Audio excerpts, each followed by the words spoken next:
السلام علیکم ورحمۃ اللہ وبرکاتہ۔ الحمد لولیہ والصلاة علی نبیہ وعلی آلہ وصحابہ المتعددین بآدابہ، اما بعد فاعوذ باللہ من الشیطان الرجیم، بسم اللہ الرحمن الرحیم۔ یا ایہا الذین آمنوا اتقوا اللہ وکونوا مع الصادقین۔ صدق اللہ العلی العظیم وصدق رسولہ النبی الامین المتین الکریم، ونحن علی ذلک لمن الشاہدین والشاکرین والحمد للہ رب العالمین۔ سب سے پہلے اپنی اور ساری کائنات کے مرکز عقیدت گنبد خضرا کے مکین سرور دنیا ودی رحمت عالم نور مجسم صلی اللہ علیہ وآلہ وسلم کی بارگاہ بے کس پناہ میں درود شریف کا ہدیہ پیش کریں۔ اللہم صلی علی سیدنا شفیعنا حبیبنا بارک وسلم، صلاۃ و سلام علیکہ یا رسول اللہ صلی اللہ تعالی علیہ وآلہ وسلم۔ آقا کریم علیہ الصلوۃ والتسلیم فرماتے ہیں، ان اول الناس بی یوم القیامہ اکثرہم علی صلاۃ۔ لوگوں میں سب سے زیادہ قریب قیامت میں مجھ سے وہ ہوگا جس نے مجھ پر سب سے زیادہ درود پڑھا ہوگا۔ سب سے زیادہ درود پڑھنے والا قیامت میں حضور سے سب سے زیادہ قریب ہوگا۔ القول البدیع صفحہ 156 پر امام سخاوی ایک حدیث پاک درج کرتے ہیں کہ اللہ کے پیارے حبیب سرور کائنات مفخر موجودات جان عالم جان کائنات نے ارشاد فرمایا، ما من مسلم یسلم علی فی شرق ولا فی غرب الا وانا وملائکۃ ربی نرد علیہ السلام۔ جو بھی مسلمان پورب سے یا پچھم سے، شرق سے یا غرب سے، کہیں سے بھی میری بارگاہ میں سلام پڑھتے ہیں تو میں اور میرے رب کے فرشتے ان کے سلام کا جواب دیتے ہیں۔ سرکار کو کوئی سلام پیش کرتا ہے تو سرکار سلام کا جواب دیتے ہیں۔ کوئی سلام کرے گا وارنگل سے، کوئی حیدرآباد سے، کوئی بمبئی سے، کسی بھی کونے سے، تو آقا ہر ایک کی آواز کو سنتے ہیں۔ جب سلام کی آواز ہی نہیں پہنچے گی تو جواب کیسے دیں گے؟ مطلب یہ ہے کہ ایمان والا کہیں سے بھی حضور کو سلام پیش کرتا ہے تو حضور ہر طرف کی آواز کو خود سنتے ہیں اور سلام کا جواب بھی دیتے ہیں۔ اعلیٰ حضرت عظیم البرکت امام عشق و محبت تبھی تو ارشاد فرماتے ہیں، دور و نزدیک کے سننے والے وہ کان، کانے لالے کرامت پہ لاکھوں سلام۔ دور کی آواز کو، قریب کی آواز کو یکساں طور پر حضور سماعت فرماتے ہیں۔ اس سے یہ بھی عقیدہ اہل سنت مسلک اعلیٰ حضرت کا ثبوت ملتا ہے کہ حضور اپنی قبر انور میں زندہ ہیں۔ زندہ ہیں اس لیے سلام کی آواز سنتے ہیں اور جواب دیتے ہیں۔ حضور پاک پر درود شریف کی کثرت کریں اور بے شمار فوائد سے آپ مستفید ہوں۔ اسی صفحہ القول البدیع صفحہ 156 پر حضور کی ایک حدیث اور ہے، سنیں۔ مجمع یہ اور بات ہے کہ ابھی اکٹھا نہیں ہوا ہے، تاخیر سے محفل کا آغاز ہوا ہے، اور آج کی اس محفل کی خصوصیت ہے کہ ہمارے آپ کے درمیان میں اولاد غوث العظم کی جلوہ گری ہونے والی ہے۔ ان کا نورانی چہرہ آپ کی نگاہوں کے سامنے ہوگا اور آپ زیارت سے مشرف ہوں گے۔ ہمارے آپ کے لیے مشترکہ یہ ہماری آپ کی خوش نصیبی ہے کہ ہم اور آپ اپنے ماتھوں کی نگاہوں سے آج اولاد غوث اعظم کا چہرہ دیکھیں گے، اور سادات ہونے کے ساتھ ساتھ ان کا طر امتیاز یہ بھی ہے کہ مسلک اعلیٰ پہ پختگی کے ساتھ قائم ہیں اور لوگوں کو قائم رہنے کی تلقین کرتے ہیں، اور فتاوی تاج الشریعہ کو دل سے گلے سے لگاتے ہیں۔ حضور تاج الشریعہ کی ہر بات کو تسلیم کرتے ہیں اور ان کی باتوں پر، ان کی عادتوں پر فدا ہونے والے اشخاص میں سے ایک عظیم الشان شخصیت ہیں۔ میں ان کے تعلق سے کچھ باتیں آپ کے سامنے پیش کروں گا۔ امام سخاوی نے اسی کتاب میں یہ حدیث پاک لکھی کہ جمعہ کے دن میں، جمعہ کی رات میں جو کوئی میرا چاہنے والا درود پڑھے گا تو اس درود کی برکت سے اللہ تعالیٰ اس کی 100 ضرورتیں پوری فرما دے گا۔ ہماری آپ کی ضرورتیں ہمیں آپ کو معلوم ہے کتنی ضرورتیں ہیں۔ آقا فرماتے ہیں کہ اللہ تعالیٰ جمعہ میں درود پڑھنے والے اور جمعہ کی رات میں درود پڑھنے والے کی 100 ضرورتیں پوری فرما دیتا ہے۔ ضرورتیں 70 آخرت کی ہوں گی، 30 دنیا کی ہوں گی۔ دنیا کی ضرورتیں، حاجتیں یہ ہیں کہ صحت اچھی ہو، مال ہو، دولت ہو، مکان ہو، عزت ہو، شہرت ہو، عظمت ہو، اولاد اچھی ہو، وغیرہ وغیرہ۔ یہ دنیا کی ضرورتیں ہیں۔ مرنے کے بعد کی ضرورتیں یہ ہیں کہ قبر میں جائیں تو تنگی نہ ہو، اجالا ہو، اندھیرا نہ ہو، اجالا ہو، قبر میں روشنی ہو، جنت کی بہاریں ہوں۔ قبر سے اٹھیں تو داہنے ہاتھ میں اعمال کی کتاب دی جائے، حضور کی شفاعت نصیب ہو، حضور کے دستے کرم سے جام کوثر ملے، جنت میں حضور کے جوار میں تھوڑی جگہ مل جائے۔ یہ مرنے کے بعد کی ضرورتیں ہیں۔ فرماتے ہیں جو ایک بار درود پڑھے، یہاں قید نہیں ہے کہ ایک بار یا 100 بار یا 50 بار، تو حدیث پاک مطلق ہے، اس کے اطلاق پہ اسے باقی رکھیں کہ اگر کوئی جمعہ کے دن میں یا رات میں ایک بار بھی محبت سے درود پڑھے گا تو اللہ تعالیٰ اس کی 100 ضرورتیں پوری فرما دے گا، 70 آخرت کی، 30 دنیا کی۔ اور حضور فرماتے ہیں کہ میرے وصال کے بعد بھی یہ سلسلہ چلتا رہے گا، کہ میرے وصال کے بعد بھی جب کوئی جمعہ میں درود پڑھے گا تو فرشتے ان کے درود کو ایسے طبق میں سجا کر پیش کریں گے جیسے تم دنیا میں ایک دوسرے کو تحفے پیش کیا کرتے ہو۔ میری قبر میں جب درود و سلام کو لے کر فرشتے حاضر ہوں گے تو میرے سامنے درود پڑھنے والے کا نام، ان کے ماں باپ کا نام، قبیلے کا نام، کہاں کا رہنے والا ہے وہ جگہ کا نام، میری بارگاہ میں درود پڑھنے والے کے خاندان کا نام اور درود کے صیغہ کو پیش کریں گے۔ فَأَثْبَتْتُهُ عِنْدِي فِي صَحِيفَةٍ بَيْضَاءٍ، تو میں اپنی قبر انور میں درود پڑھنے والے کا نام، ان کے ماں باپ کا نام، خاندان کا نام اور درود کے الفاظ کو ایک سفید تختی میں لکھ لیا کروں گا۔ اللہ اکبر، غور کریں، میرے آقا علیہ السلام غلاموں کی آواز کو ضائع نہیں ہونے دیتے۔ سلام آپ پڑھتے ہو تو آقا سنتے ہیں، اور خاص طور سے جمعہ کی رات میں اور دن میں درود پڑھنے والے کے نام کو، ان کے ماں باپ کے نام کو، کس خاندان کا ہے، خاندان کے نام کو بھی آقا خود اپنے دستے کرم سے اپنے مزار کو انوار میں لکھا کرتے ہیں۔ لکھے گا کون؟ جو زندہ ہوگا، لکھے گا وہی جو سلامت ہوگا، اور جو مردہ ہو چکا ہوگا وہ کیا لکھے گا؟ اعلیٰ حضرت عظیم البرکت اسی عقیدے کا اظہار فرماتے ہیں، تو زندہ ہے واللہ، تو زندہ ہے واللہ، میرے چشم عالم سے چھپ جانے والے۔ آقا صرف ہماری نگاہوں کے سامنے سے چھپے ہیں۔ آقا علیہ السلام زندہ ہیں، جیسے کل زندہ تھے آج بھی زندہ ہیں۔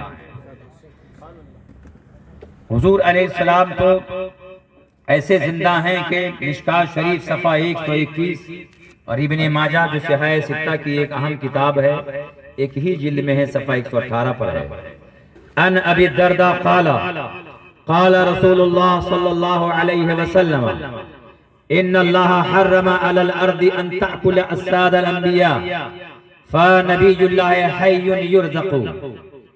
حضور علیہ السلام کے صحابی ابو الدرداء رضی اللہ تعالی عنہ روایت کرتے ہیں کہ حضور نبی کریم علیہ السلام نے ارشاد فرمایا، بے شک اللہ نے زمین پر نبیوں کے جسم کو کھانا حرام قرار دے دیا ہے۔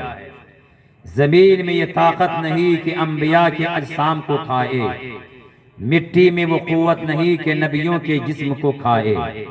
ان اللہ حرم علی الارض، بے شک اللہ نے زمین پہ حرام کر دیا، ان تأکلا، کہ وہ کھائے، اجساد الانبیاء، نبیوں کے جسموں کو۔ اور آگے اتنا کافی تھا، اس سے سمجھ میں آ گیا کہ انبیاء، نبی، رسول زندہ ہیں، لیکن آگے حضور فرماتے ہیں فَنَبِيُّ اللَّهِ حَيٌّ، تو اللہ کے نبی زندہ ہیں۔ یہ دوسری تاکید، اس سے ثابت ہوا کہ حضور زندہ ہیں۔ پھر آگے فرماتے ہیں ایسے زندہ ہیں یرزقو، کہ انہیں رزق دیا جاتا ہے، جیسے تمہیں روزی دی جاتی ہے، انبیاء کو بھی ان کے مزارات میں روزی دی جاتی ہے۔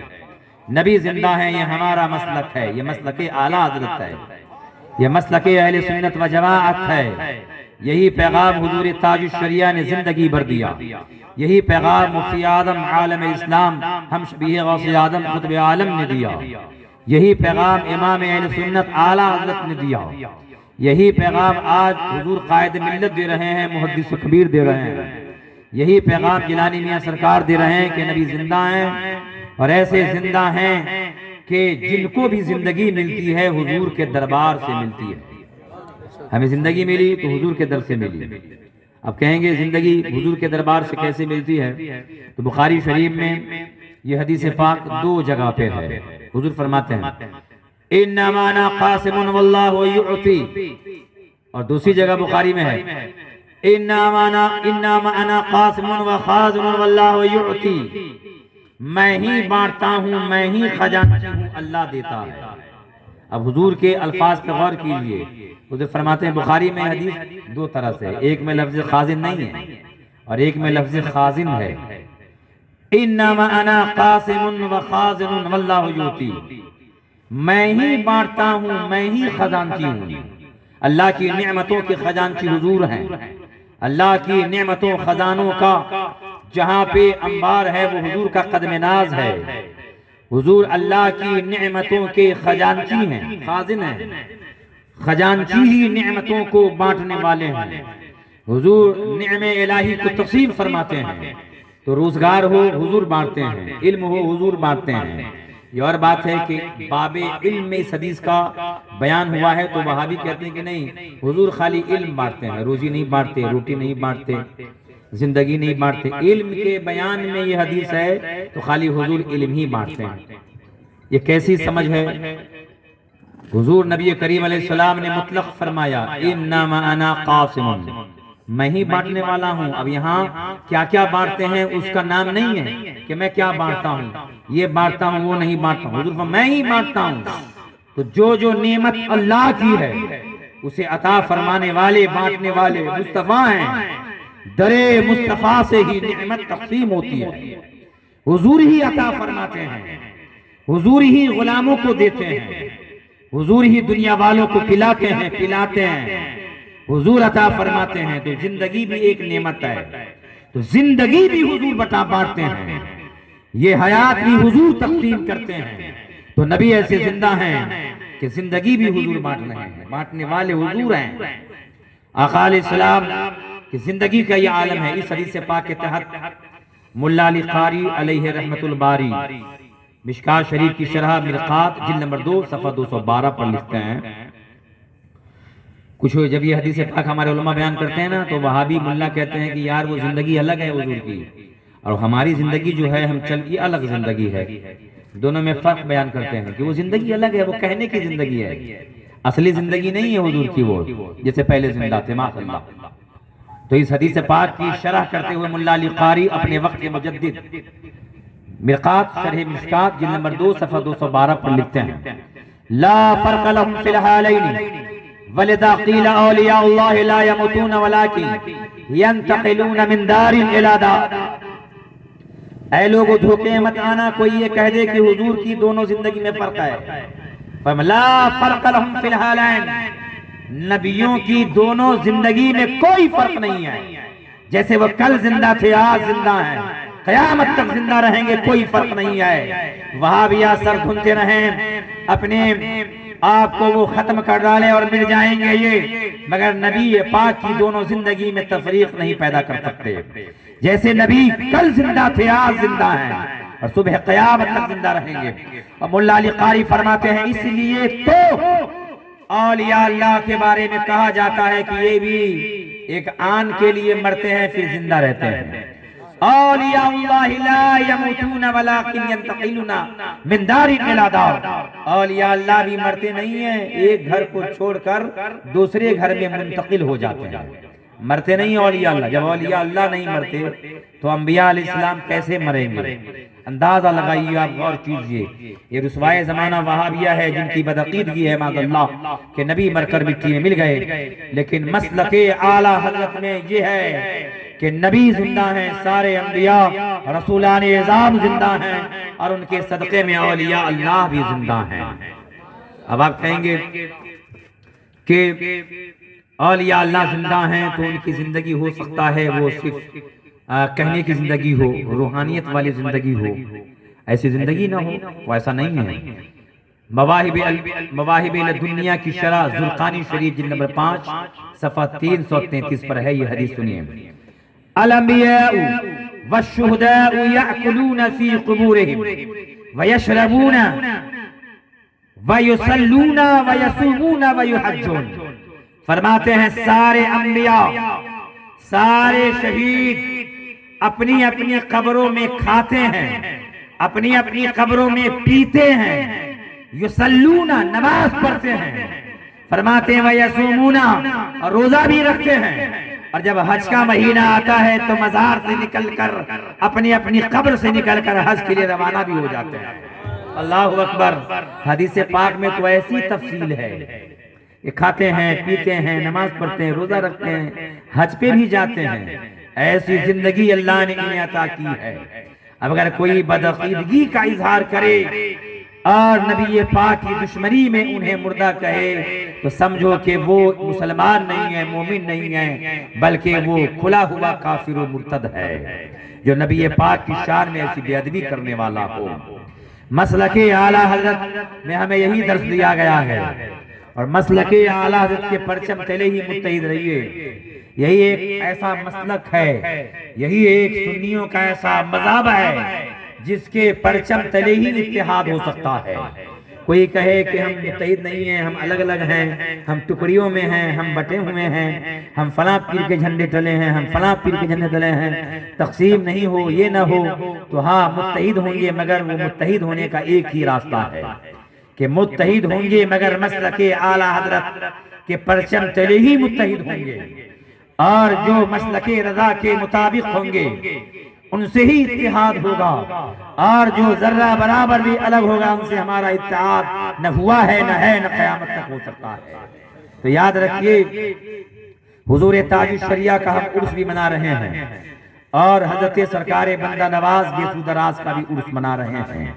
دو دو ولیوں کا عرس پاک ہم منا رہے ہیں، اس میں شامل ہیں، اور یہاں آپ حاضر ہوئے ہیں، آپ کو فیض ملے گا.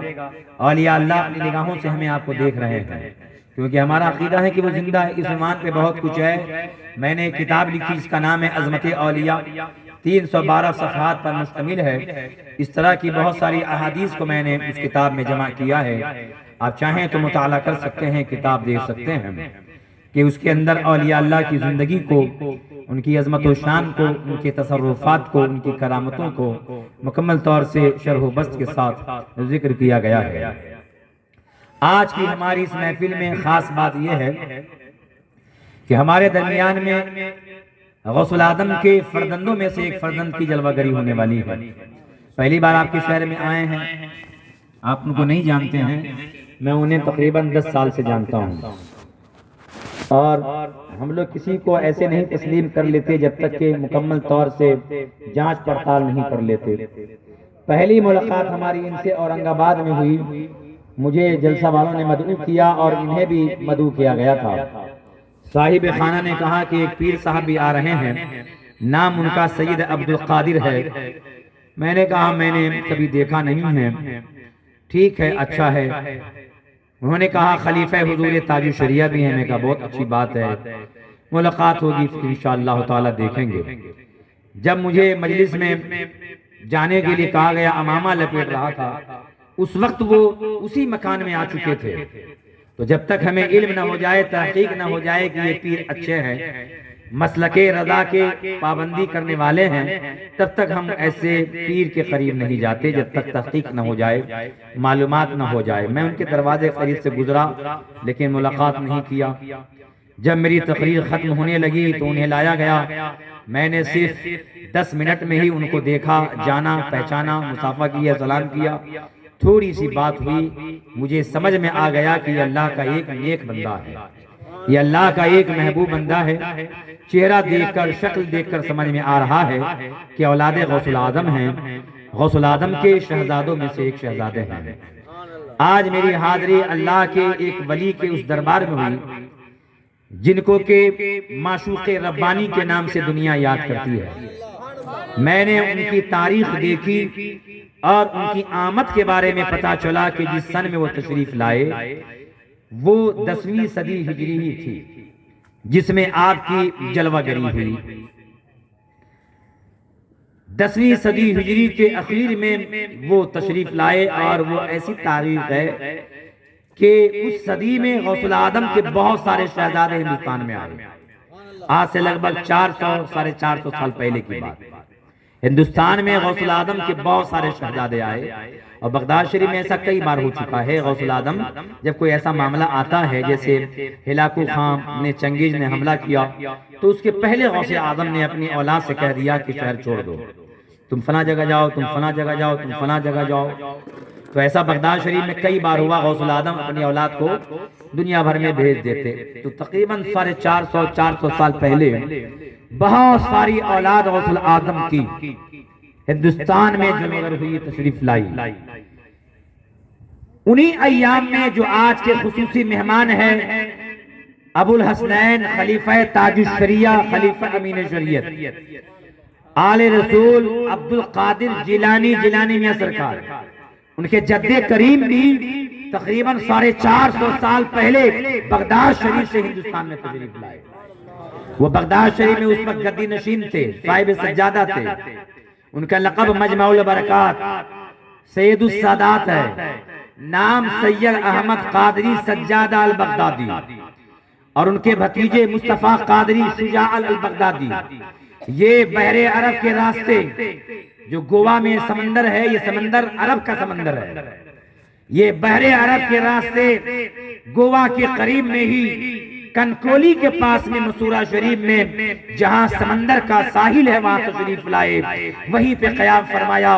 میں نے آج تاریخ دیکھی معشوق الہی کی بارگاہ میں، تاریخ کو میں نے میچ کیا تو پتا چلا یہ وہی تاریخ ہے جن تاریخوں میں بغداد والے پیر کی بہت ساری اولاد ہندوستان میں جلوہ گر ہوئی، اور غوث اعظم کی اولاد کا قدم جب ہندوستان میں پڑ گیا تو ہندوستان میں روشنی ہی روشنی پھیل گئی۔ تو آپ اس شہر میں ہیں جہاں اولاد غوث العظم جلوہ فرمائے، اور ان کے فیضان سے آپ مستفیض ہو رہے ہیں۔ بار بار حاضر دیا کیجئے، اللہ کے ولیوں کے آستانے سے کوئی محروم خالی لوٹایا نہیں جاتا ہے۔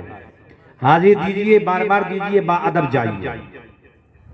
تو مجمع البرکات کی اولاد سے ہیں، اور اتفاق کی بات دیکھ لیجئے کہ حضرت جو سرکار معشوق الہی ہیں، ان سے لے کر غوث اعظم تک 10 پشت ہے، 10 پشت ہے، اور جو آج مہمان بن کے آئے ہیں ان کے جد کریم مجمع البرکات سے بھی غوث اعظم تک 10 ہی پشت ہے۔ میں نے شجرہ دیکھا ہے۔ اتفاق کی بات دیکھ لیجئے، سرکار معشوق الہی سے لے کر غوث اعظم تک 10 اسمائے گرامی ہیں، اور 11ویں پشت میں غوث اعظم ہیں۔ ویسے ہی آنے والے مہمان کے جد کریم سرکار مجمع البرکات سے لے کر غوث اعظم تک 10 پشت ہے، 11ویں پشت میں مجمع البرکات اولاد غوث اعظم میں ہیں۔ تو آج ہم اور آپ اپنے نصیبے پر فخر کریں کہ ہم نے غوث اعظم کو نہیں دیکھا، لیکن آج انہیں دیکھنے والے ہیں جن کی رگوں میں غوث اعظم کا خون رواں دوا ہے،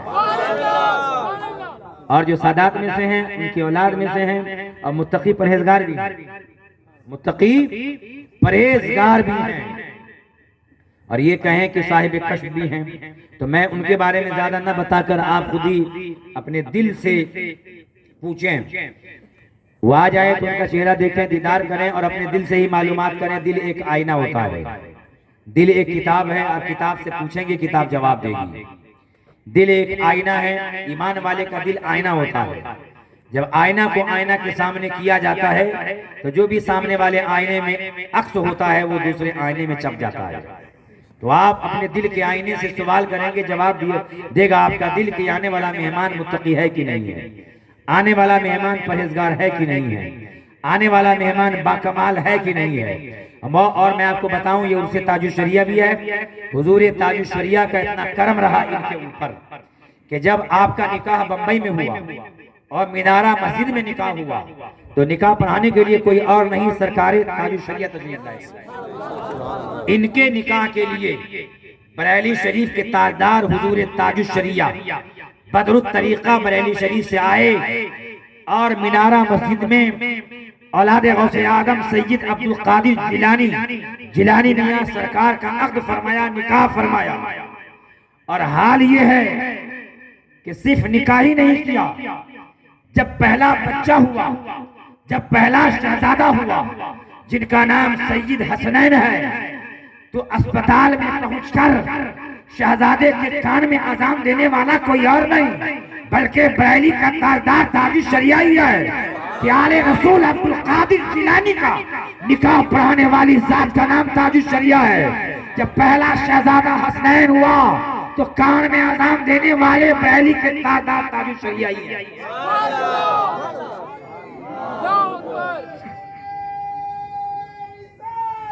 یا رسول اللہ زندہ آباد، زندہ آباد، زندہ آباد. تو یہ کرم فرمائی ہے تاج الشریعہ کی. اسے آپ اندازہ لگائیں کہ ان سے ملنا کتنا مشکل تھا. ایک دیدار کے لیے لوگ سینکڑوں نہیں ہزاروں میل کا سفر کر کے بندہ پہنچتا تھا. کبھی 2 دن لگ جاتے تھے حضور تاج الشریعہ کا جلوہ دیکھنے کے لیے. یہ کیفیت ہوتی تھی. لیکن ان پہ کرم یہ فرماتے ہیں سید صاحب کے جب بیٹا ہوا تو میرے دل میں پہلے سے نیت تھی کہ نام سید حسنین رکھوں گا. لیکن جب تاج الشریعہ اسپتال میں تشریف لائے تو ان کے سسر نے کہا حضور آپ ہی نام رکھ دیں شہزادے کا. تو اللہ کے ولی کہاں سے کہاں تک دیکھتے ہیں، فرمایا نام تو سید صاحب رکھیں گے. سبحان اللہ. شہزادے کا نام میں نہیں، خود سید صاحب رکھیں گے اپنے شہزادے کا نام. کیونکہ آپ جانتے تھے اللہ کا ولی وہ ہوتا ہے جو عام نگاہیں نہیں دیکھتی ہے، اللہ کا ولی دیکھا کرتا ہے. جو عام قوت سماعت سن نہیں پاتی ہے، اللہ کے ولی سنا کرتے ہیں. یہ طاقت رب نے ولیوں کو عطا فرمایا ہے. ولی کا عالم یہ ہوتا ہے کہ وہ اولیاء اللہ دور دراز سے سنا کرتے ہیں. چنانچہ بخاری شریف جلد نمبر 2 صفحہ 563، مشکات شریف صفحہ 597 کی حدیث پاک ہے. یہ حدیث قدسی ہے، یعنی اللہ تعالیٰ کا یہ کلام ہے، نبی پاک کی زبان ہے. نبی پاک ارشاد فرماتے ہیں، اللہ رب العزت نے ارشاد فرمایا ما یزال عبدی يتقرب إلي بالنوافل حتى أحببته فإذا أحببته فكنت سمعه الذي يسمع به وبصره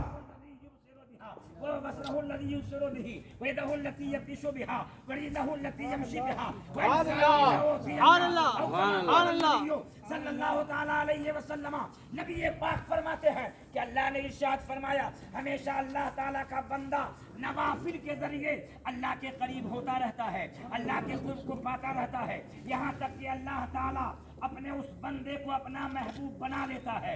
جب کسی بندے کو اللہ اپنا محبوب بنا لیتا ہے تو اللہ تعالیٰ پروردگار عالم اس کے کان ہو جاتا ہے جس سے وہ سنا کرتا ہے، اس کی آنکھ ہو جاتا ہے جس سے وہ دیکھا کرتا ہے، اس کے پیر ہو جاتا ہے جس کے ہاتھ ہو جاتا ہے، جس سے وہ پکڑتا ہے، اس کا قدم بن جاتا ہے جس سے وہ چلتا ہے. اور وہ ایسا محبوب بندہ بن جاتا ہے جب وہ اللہ سے کوئی چیز مانگتا ہے تو اللہ تعالیٰ انہیں ضرور ضرور عطا فرما دیتا ہے. سبحان اللہ، نعرہ تکبیر، اللہ اکبر، نعرہ رسالت یا رسول اللہ. زندہ آباد. تاج الشریعہ، تاج الشریعہ، تاج الشریعہ، تاج الشریعہ، زندہ آباد. اللہ اکبر یا رسول اللہ. زندہ آباد.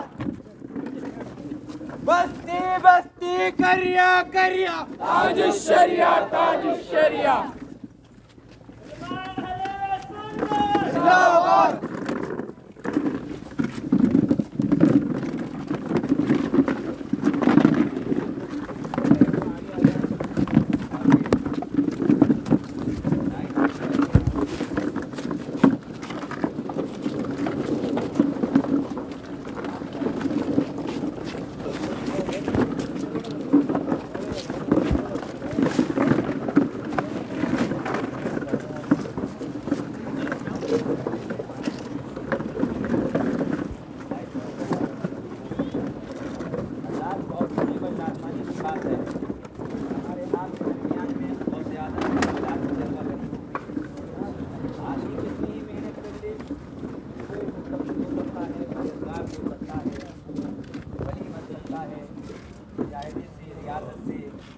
اللہ تعالیٰ کی اطاعت سے، اللہ رسول کی رضا سے بندہ اللہ کا محبوب ہو سکتا ہے، ولی ہو سکتا ہے۔ لیکن کوئی بھی کتنی محنت کر لے، اگر وہ غیر سید ہے، محنت سے کوئی آگے نہیں بڑھ سکتا ہے۔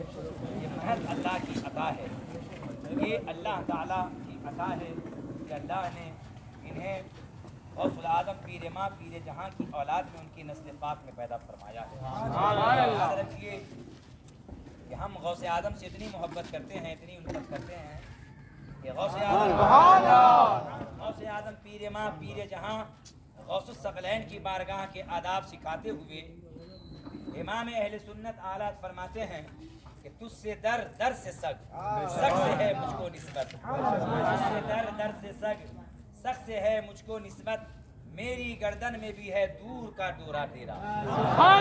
ذرا دیکھ لیجئے کہ یہ نسبت جس پہ امام اہل سنت فخر کر رہے ہیں وہ نسبت کیسی ہے۔ فرماتے ہیں میرے غوث اعظم آپ سے قریب آپ کا دروازہ ہے، آپ کی بارگاہ سے قریب آپ کا در ہے، در کے قریب لنگر خانہ ہے، وہاں ایک کتا ہے، کتے رہتے ہیں، اس کتے کو آپ کے در سے نسبت ہے اور در کو آپ سے نسبت ہے اور اس کتے سے مجھے نسبت ہے۔ فرماتے ہیں اتنی دور کی نسبت پہ امام احمد رضا محدث بریلوی فخر میں کہتے ہیں تجھ سے در سے سگ سے ہے مجھ کو نسبت، میری گردن میں بھی ہے دور کا ڈورا تیرا، اس نشانی کے جو سگ ہیں نہیں مارے جاتے، حشر تک میرے گلے میں رہے پٹا تیرا۔ آج میں کتے کی بات نہیں کر رہا ہوں، وہ بغداد میں رہنے والا کتا، لنگر غوث اعظم کے ٹکڑوں پہ پلنے والا کتا اتنا بڑا معظم ہے، مکرم ہے کہ اس سے نسبت مل جائے تو فخر کرتا ہے اللہ کا ولی۔ تو آج تو شہر ورانگل میں وہ آیا ہے جن کی رگوں میں غوث العظم کا خون موجود ہے، سمجھتے ہیں کہ ان کے قدموں میں کتنی برکتیں ہیں، اور یہ کتنے بافیض ہیں کہ جن کی رگوں میں غوث العظم کا خون موجود ہے۔ آج یاد رکھیے کہ ان کے دیدار سے فیض یاب ہو کر ہم اپنے آپ کو مشرف فرما رہے ہیں اور آپ بھی اپنے اوپر فخر کریں گے کہ آج ہم نے غوث العظم کے لال کا چہرہ دیکھا۔ گرچہ لائٹ نہیں ہے اور بڑی دیر سے یہ بجلی پریشان کر رہی ہے اور محفل کے آغاز میں ابتدا کرنے میں بھی پریشانی لائٹ سے ہی ہوئی ہے۔ تقریباً 11 بجے لائٹ آئی، پھر تھوڑی دیر میں چلی گئی اور اتنا زیادہ وقت نہیں ہوتا ہے کہ لائٹ کا انتظار کریں پھر بیان کو روکیں اور بعد میں کریں۔ حضرات محترم، ہم اور آپ یہاں اللہ کے ولیوں کے عرس میں شامل ہوئے ہیں، دو ولیوں کے نام کے ساتھ اس محفل کو منسوب کیے ہیں۔ عرس تاج الشریعہ بھی ہے اور عرس سرکار بندہ نواز بھی ہے، ماشاءاللہ، اور ہم سارے ولیوں کے ماننے والے ہیں۔ ابھی آپ نے حدیث پاک سنا کہ اولیاء اللہ دور دراز سے سنا کرتے ہیں، دور دراز سے وہ دیکھا کرتے ہیں، دور دراز سے لوگوں کی امداد بھی کرتے ہیں، قرب کی آواز کو، بعید کی آواز کو یکساں طور سے وہ سنا کرتے ہیں۔ یہ اللہ کے ولیوں کے اندر پاور ہے، یہ قوت ہے۔ جو اللہ کے محبوب بندے ہوتے ہیں وہ قوت ربانی سے دیکھا کرتے ہیں، جو اللہ کے محبوب بندے ہوتے ہیں وہ قوت ربانی سے سنا کرتے ہیں، قوت ربانی سے پکڑا کرتے ہیں، قوت ربانی سے وہ چلا کرتے ہیں۔ لہذا ہم اپنی آنکھ جیسی ان کی آنکھ کو کبھی نہیں سمجھ سکتے، اور جو لوگ مادی طاقتوں پہ بھروسہ کر کے اپنی آنکھوں پہ انہیں قیاس کر کے اولیاء اللہ کو مجبور مانتے ہیں وہ غلط ہے۔ اولیاء اللہ کی شان بلند و بالا ہے، اولیاء اللہ کا یہ عالم ہے، جب یہ اصرار کر لیں، جب یہ ضد کر لیں تو اللہ تعالیٰ ان کی محبوبیت کی بنیاد پر ان کے اصرار کو، ضد کو پورا بھی فرما دیتا ہے۔ میں نہیں دعویٰ کرتا بلکہ اللہ کے پیغمبر نبی آخر الزمان سرور کائنات نے خود حدیث پاک میں اعلان فرمایا ہے۔ مشکات شریف صفحہ 446 کی حدیث پاک ہے، مسلم شریف کے اندر یہ حدیث پاک موجود ہے۔ اللہ کے پیغمبر سرور کائنات نے ارشاد فرمایا، عن ابی ہریرہ قال قال رسول اللہ صلی اللہ تعالی علیہ وسلم، رب اشعث مدفوع بالابواب لو اقسم علی اللہ لابرہ۔ حضرت ابو ہریرہ رضی اللہ تعالی عنہ روایت کرتے ہیں کہ اللہ کے رسول سرور کائنات جناب محمد رسول اللہ صلی اللہ علیہ وسلم نے ارشاد فرمایا، بسا اوقات میری امت میں ایسے مردان درویش ہوں گے